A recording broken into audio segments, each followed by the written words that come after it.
Hi, I'm David Bolton of GoParallel, and today I'm going to show you how to get started with object-oriented FORTRAN. I'll be using the Intel 16 FORTRAN compiler that's integrated into Visual Studio as part of Parallel Studio. FORTRAN has had object-oriented programming since it was added to FORTRAN 2003, so I'm aiming this at existing FORTRAN programmers who perhaps don't know object-oriented programming, and also at developers from other object-oriented languages who are moving to FORTRAN. It's pretty easy to use it once you've got over the initial hump, but part of that is understanding why to use object-oriented. Object-oriented programming is about representing the real world using objects, which are groups of one or more data items. The data is encapsulated, which means access is restricted. Just like in the real world, you don't change the channel on a TV by poking inside with a screwdriver, though I imagine you probably could, but it'd be a bit daft, not to mention probably lethal. It's done through a dial or a TV remote, which is much more convenient and also safer. In FORTRAN, our objects are variables of a derived type, which is a FORTRAN name for a class in other programming languages. It's best to define derived types inside modules. We'll come to that in a minute. But you've got to be careful, as modules provide public scope by default, and that's not always a good thing. Encapsulation means that the data, in this case a TV channel number, is not directly accessible. So we don't want to poke the screwdriver in, but it can be altered through a setter subroutine and accessed by reading through a getter function. These subroutines and functions are often referred to as methods. So let's just have a quick look at the source code here. This is the module, and here we've got a base type which is called circuit type.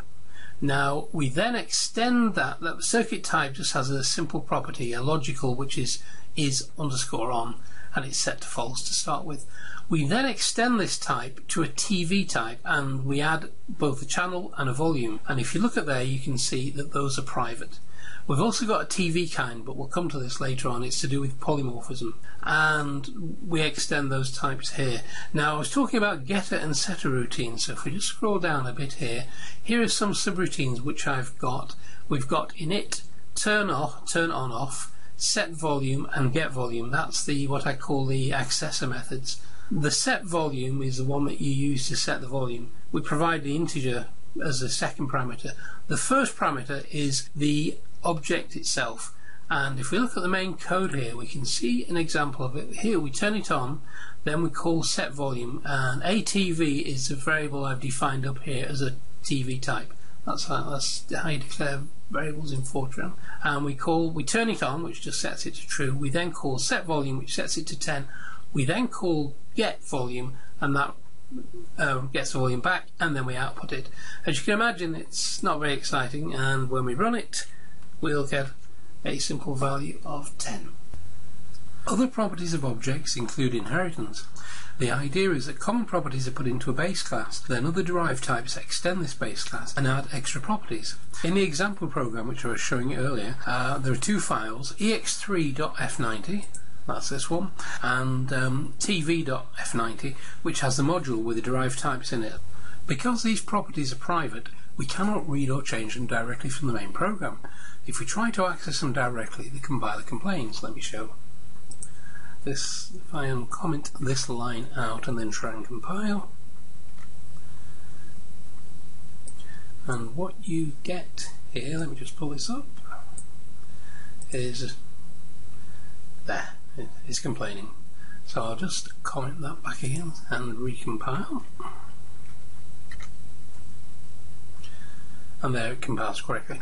So instead of accessing it directly, what we have to do is implement a setter subroutine and a getter function. I've done this for the volume property with a set volume subroutine and get volume subroutine function.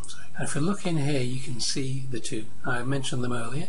That's the set volume subroutine and the get volume function. These methods require a parameter to show which derived type they apply to. That's the first line after them is here, and that's the same in the functions here. Now the reason why I've used class there rather than type, which is normal, is that because of the polymorphic nature. We've got another class we've got several types here, derived types, which all inherit from TV type, and to make sure that this volume applies to all the types, I've put class here, and this applies to the first parameter of set volume, and likewise the only parameter of get volume.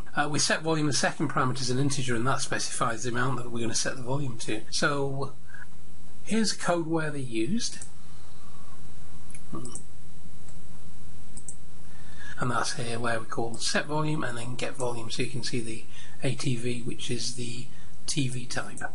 It's pretty trivial code. After creating an instance of the derived type TV type, it turns the TV on, sets the volume to 10, and then gets the volume back and outputs it.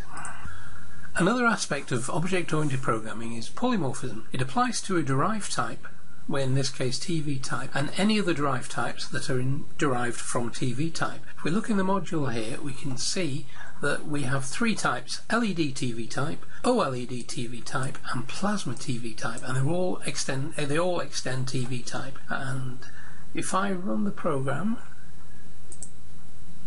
and it breaks at this point here, which I knew it would because it's an OLED type, the select statement lets you select the class of the type, and then you can act accordingly with the code. There's quite a bit more to polymorphism, but this gives you a flavour of how it works. Thank you for watching this. I'm David Bolton of Go Parallel.